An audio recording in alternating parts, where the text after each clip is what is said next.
आज के युग में फिजूल खर्चा इतना है कि पूछो मत। फिजूल खर्चा, जो पैसे आप बचा सकते हैं उनको आप फिजूल खर्चा करते हैं। कैसे? जैसे शादी और विवाह में आप लोग कर्जा ले लेके घी पीते हैं। शादी है बेटे की, बेटी की, नहीं है पैसा, उधार ले लिया कर्जा। और 4 प्रकार की साग बन रही है, गोभी की अलग, पनीर की अलग, छोले की अलग, भिंडी की अलग। दालें 2-2 प्रकार की बन रही हैं, रोटी अलग अलग बन रही है, पूड़ी बन रही है। ठीक है, सब अच्छा है, पर बताओ जरा कि जितनी हैसियत है उतना करने में क्या बुराई है? आजकल का आदमी शादी विवाह में ना खर्चा इसलिए करता है, उसे लगता है कि ज्यादा खर्चा करूंगा तो लोग हमारी तारीफ करेंगे, हमें कहेंगे वाह वाह वाह। ये जो वाह वाही सुनना चाहता है ना, इस चक्कर में आदमी कर्जा लेता है। अरे जितना चादर है भाई उतना पांव पसार लो। हम आपके घर आएंगे, हमें बादाम काजू ना खवाओ, हमें हलवा पूड़ी रबड़ी ना खवाओ। अरे हम तो सामान्य आदमी हैं, तुम हमें सामान्य भोजन करा दो, जो खाते हो दाल रोटी, हम उसी में खुश हो जाएंगे, हमें फॉर्मेलिटियों की जरूरत नहीं है। और अपनी औकात में रहना चाहिए, हैसियत से बाहर नहीं जाना चाहिए। कर्जा कर करके बेटियों का विवाह करो और फिर चुकाते रहो, रोते रहो, ये सही है ना? शादी विवाह करना चाहिए। शादी विवाह में इतना आइटम आप लोग रखवा लेते हैं कि बाराती खाने के बाद एक बारात और निपट जाएगी, इतना तो बच जाता है। बोलो हाँ या ना, बोलो हाँ या ना। और व्यर्थ का, ये व्यर्थ का आदमी का जो ईगो है ना, वो सब कराता है। घमंड कि देखेगा दुनिया हम भी कोई कम है क्या, उसने ऐसा किया हम भी करेंगे, कर्जा ले लेके करेंगे। ये कौन सी समझदारी है? कहाँ जा रहे हैं आप लोग? किस ओर जा रहे हैं? ये कैसी मानसिकता बना ली है आपने?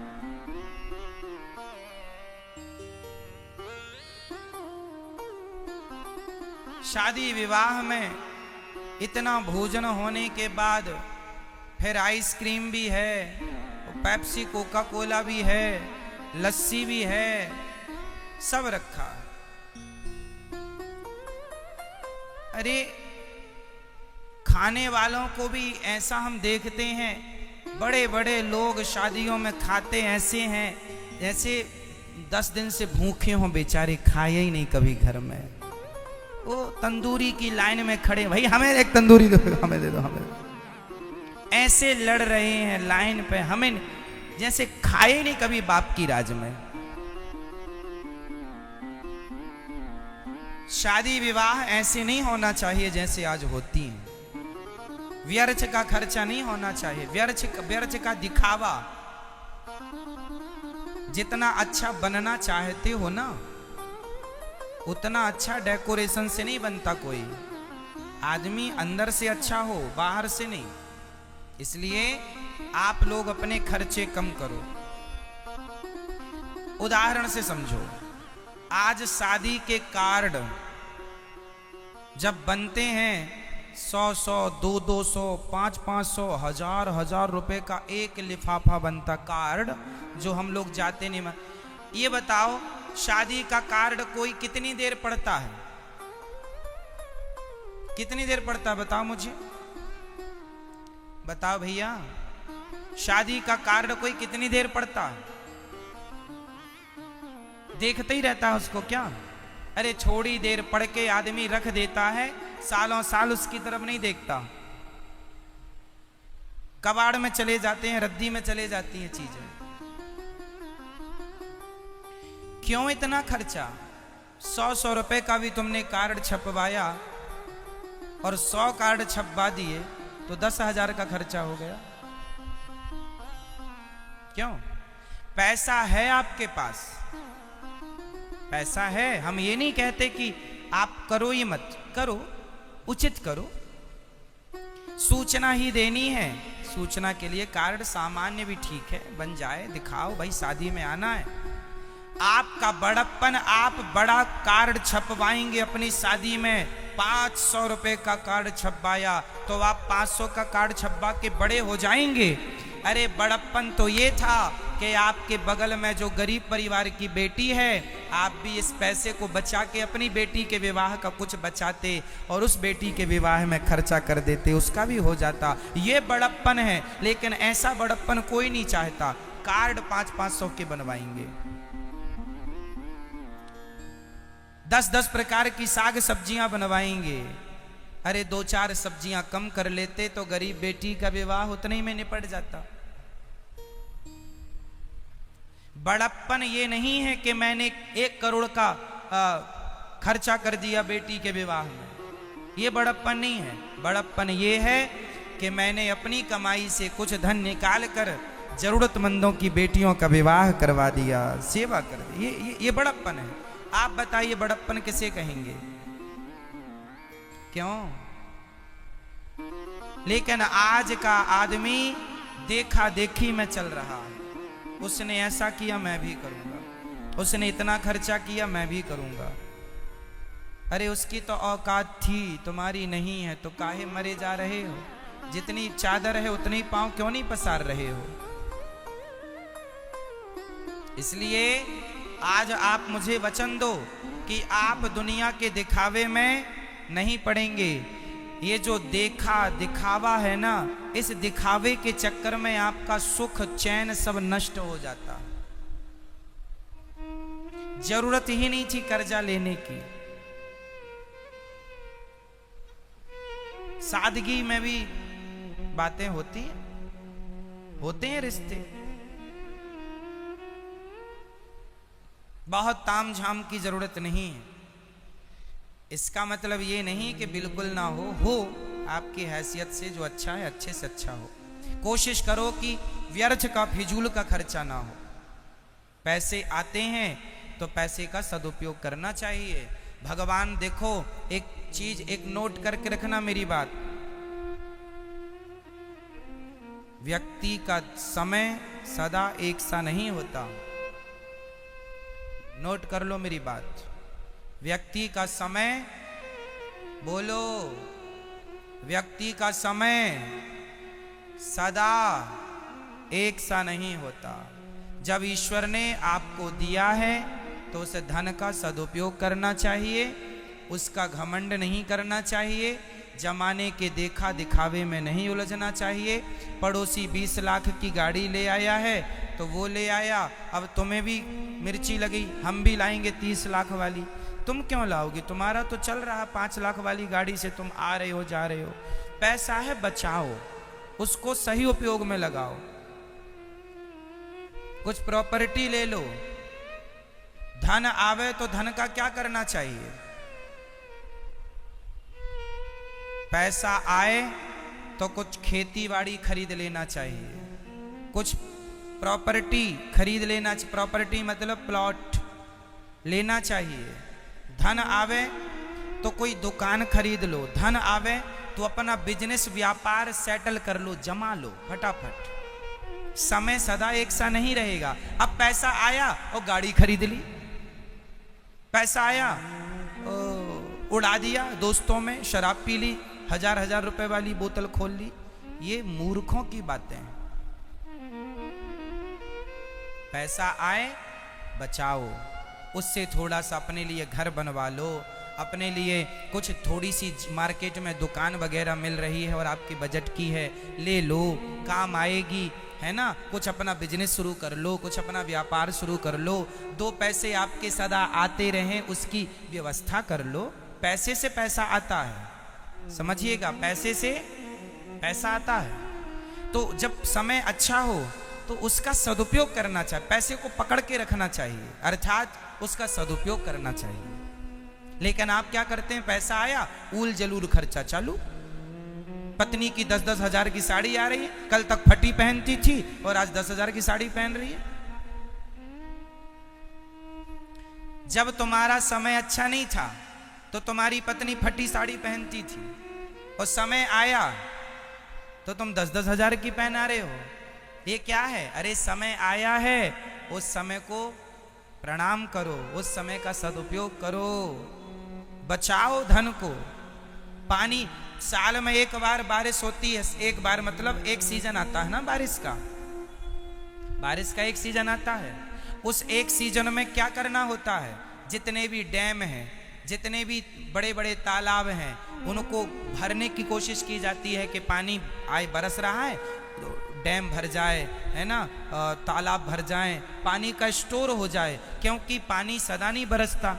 अब नहीं बरसेगा तो वही पानी काम आएगा जो स्टोर कर लिया है। इसलिए वाटर हार्वेस्टिंग कराना चाहिए, सारा पानी जमीन के अंदर जाएगा तो वाटर लेवल बढ़ेगा। तो जैसे बारिश सदा नहीं होती, जब होती है तो उस बारिश के पानी को बचाना चाहिए, स्टोर करना चाहिए, है ना? बोलो हाँ या ना? पानी को बचाना समझदारी है कि बहाना समझदारी है? जोर से, पानी को बचाना कि बहाना? पानी को बचाना समझदारी है। इसलिए पुराने जमाने के लोग ना हर गांव में 1-2 तालाब खोद के रखते थे।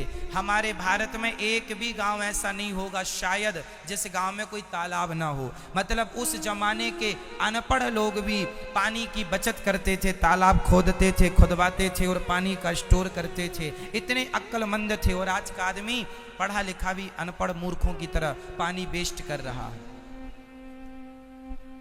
पानी सदा नहीं बरसता, सीजन पे बरसता है, मौसम पे बरसता है।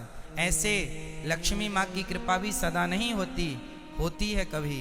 जब हो जाए तो उस धन को धर्म से जोड़ लेना चाहिए, अच्छे काम कर लेना चाहिए। कभी भी हमें अपने धन का दुरुपयोग नहीं करना चाहिए। व्यर्थ में गाड़ी घोड़ा की जरूरत नहीं है तो नहीं लेना चाहिए। व्यर्थ के खर्चे से बच सको तो बचना चाहिए, है ना मैया? साड़ी 100, 200, 500 की पहनो, 1000 तक की पहनो। 10-10 हजार की साड़ियों में कपड़े एक बार पहनने के बाद दोबारा काम नहीं आता, इसलिए सस्ते पहनो। बार बार 20,000 की एक साड़ी एक ही बार पहनोगी, पर 1-1 हजार के 20 खरीद लोगी तो 20 बार पहन लोगी। समझदारी क्या है आप समझो। अरे भगवान ने आपको खूब दिया। हम कहते हैं आपके कमरे पैसे से भरे हो, भगवान करे अरबों की संपत्ति आपकी हो, खूब पैसा हो, फिर भी पैसे का दुरुपयोग नहीं करना चाहिए, मेरा मानना है। आपके पास बहुत पैसा होए तो भी पैसे का दुरुपयोग, यदि आपने जरूरत से ज्यादा पैसे का दुरुपयोग किया तो लक्ष्मी माता रूठ जाती हैं कि आए तो थे तुम्हारे घर, तुमने उल्टी काम किए, जा रहे हैं टाटा। फिर क्या करोगे? कटोरा लेके बाहर आ जाओगे। इसलिए ज्यादा व्यर्थ में नहीं।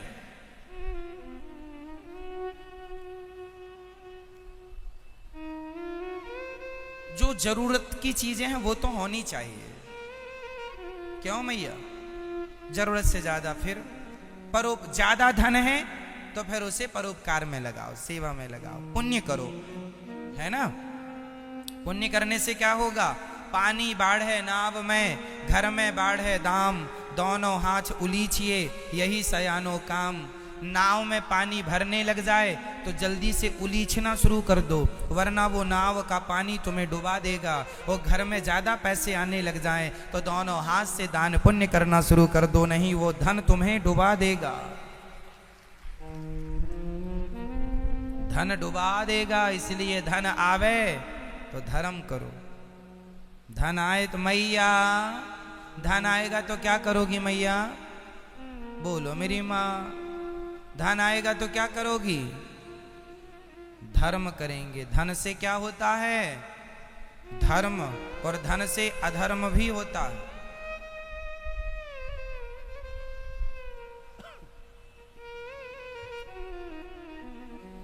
समझदार हैं आप तो पैसे का मूल्य सब नहीं समझते। हमारे देश में पैसे का मूल्य सबसे ज्यादा बनिए लोग समझते हैं। पैसे का मूल्य बनिया आदमी समझता है। वो उसके पास पैसा आता है, वो उसका सदुपयोग करता है।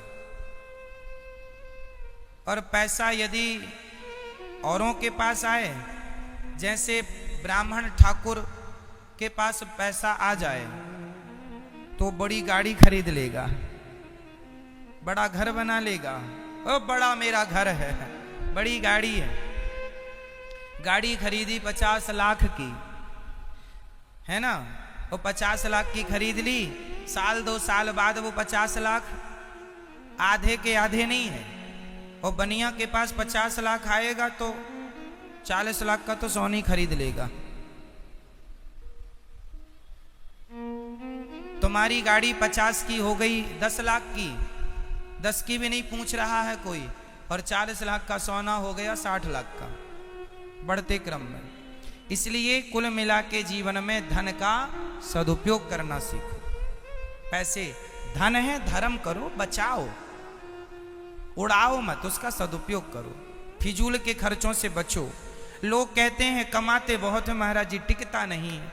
कैसे टिकेगा? तुम्हारे खर्चे उल जलूल हैं, उल्टे सीधे।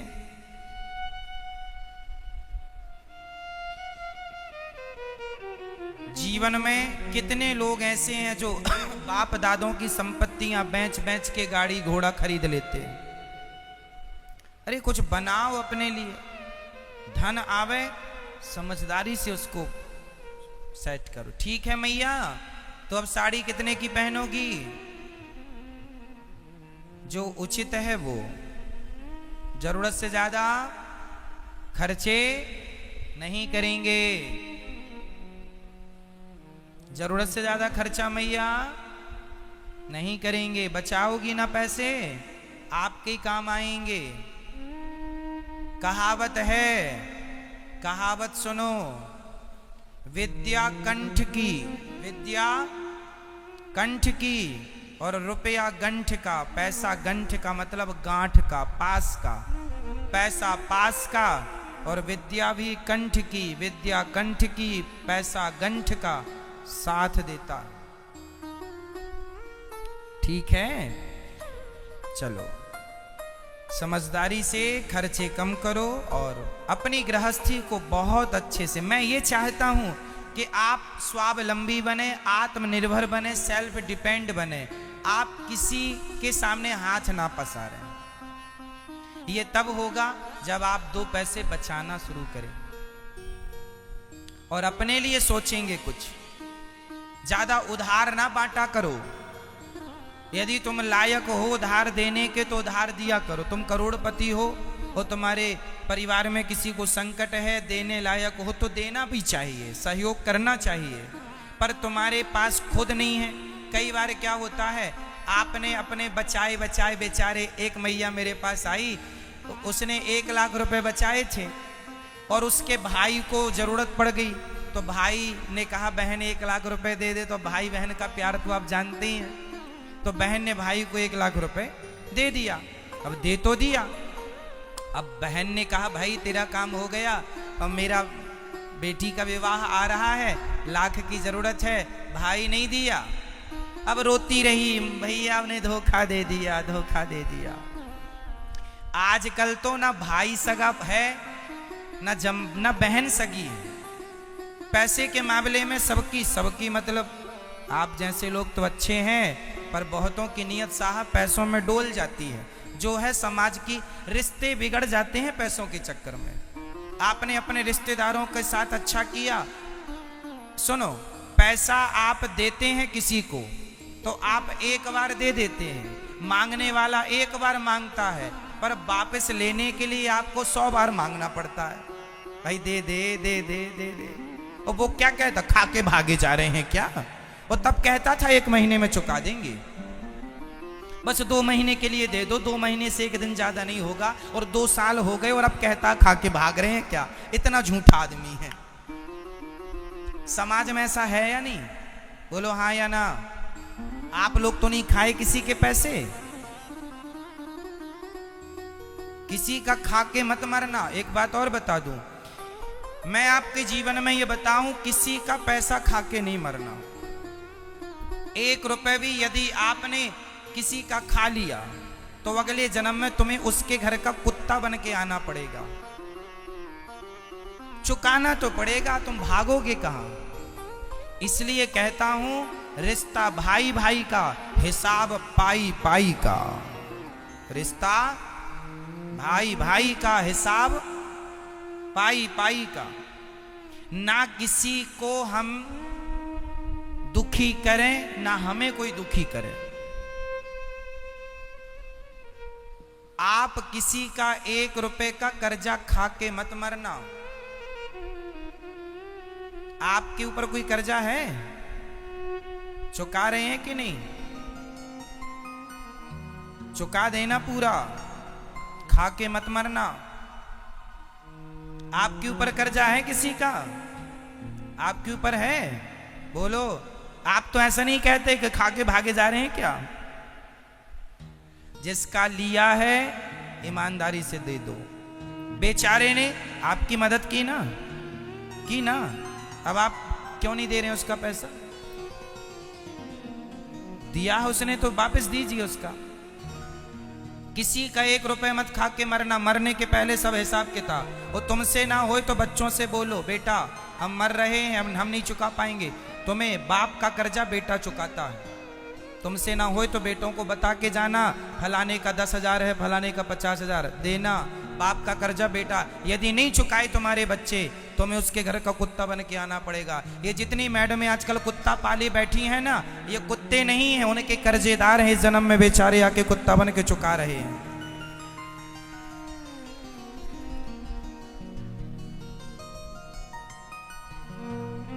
चुकाना तो पड़ेगा। ईश्वर के यहां से कोई भाग नहीं सकता ना, व्यवस्था भागने की नहीं है। इसलिए मैं अपने जीवन में कभी किसी का 1 रुपए नहीं लेता व्यर्थ का। जो आप देते हैं, दान पुण्य करते हैं, वो दान जो आप देते हैं उसको मैं सही जगह यूज करता हूं, क्योंकि हिसाब हमें भी देना है ईश्वर को। मैं किसी का 1 रुपए नहीं लेता। रास्ते में मुझे 1 करोड़ रुपए पड़े मिल जाए, मैं देखता भी नहीं उसकी तरफ। मैं अपनी मेहनत कई 1000 रुपए से खुश हूं। बेईमानी के करोड़ रुपए मुझे चाहिए ही नहीं।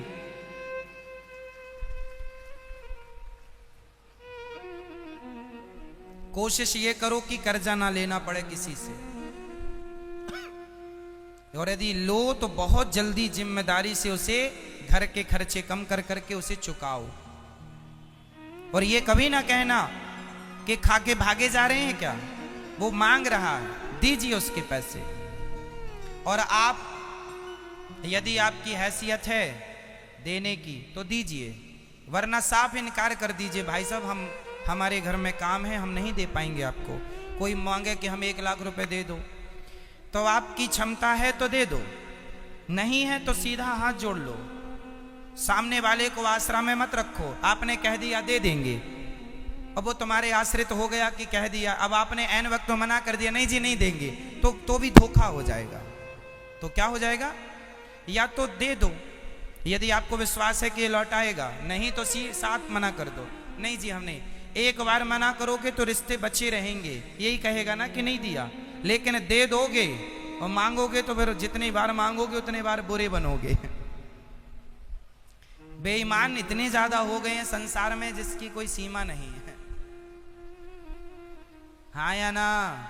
संसार में ऐसा हो रहा है जैसा हम बोल रहे हैं। इसलिए ऐसी कितनी बहनें हैं जो भाइयों को पैसा दी, भाइयों ने नहीं लौटाया। कितने भाइयों ने बहनों को पैसा दिया, बहनों ने नहीं लौटाया। मुसीबत में आदमी साथ देता है पर सामने वाला इग्नोर कर देता, भूल जाता। इसलिए लोग कहते हैं भलाई का तो जमाना ही नहीं रहा। इसलिए हम कहते हैं भलाई करने के पहले भी विचार कर लो किसकी करनी है और किसकी नहीं करनी। भलाई करने लायक कौन है? जो भलाई के योग्य हैं वो ठीक है। समझ गए कौन को देना है, कौन को नहीं देना, कितना देना है, ठीक है। चलो आप समझ गए होंगे जो हम समझाना चाह रहे हैं। बड़ी खुशी से अपना जीवन यापन करना चाहिए और किसी के अधीन नहीं होना चाहिए। पराधीन सपने सुख नाही। जो व्यक्ति किसी के आश्रित हो गया, आश्रित रहो तो भगवान के, किसी के अधीन बनोगे तो वो अपने इशारों पे आपको नचाने की कोशिश करेगा। इसलिए एक भगवान के अधीन रहो और किसी के नहीं। कोशिश ये करो कि आप आत्मनिर्भर बने। कोशिश ये करो आप कि आप आत्मनिर्भर बने, स्वावलंबी बने, अपना खुद कमाएं, अपना खुद परिवार का पालन करें, भगवान की कृपा को महसूस करें।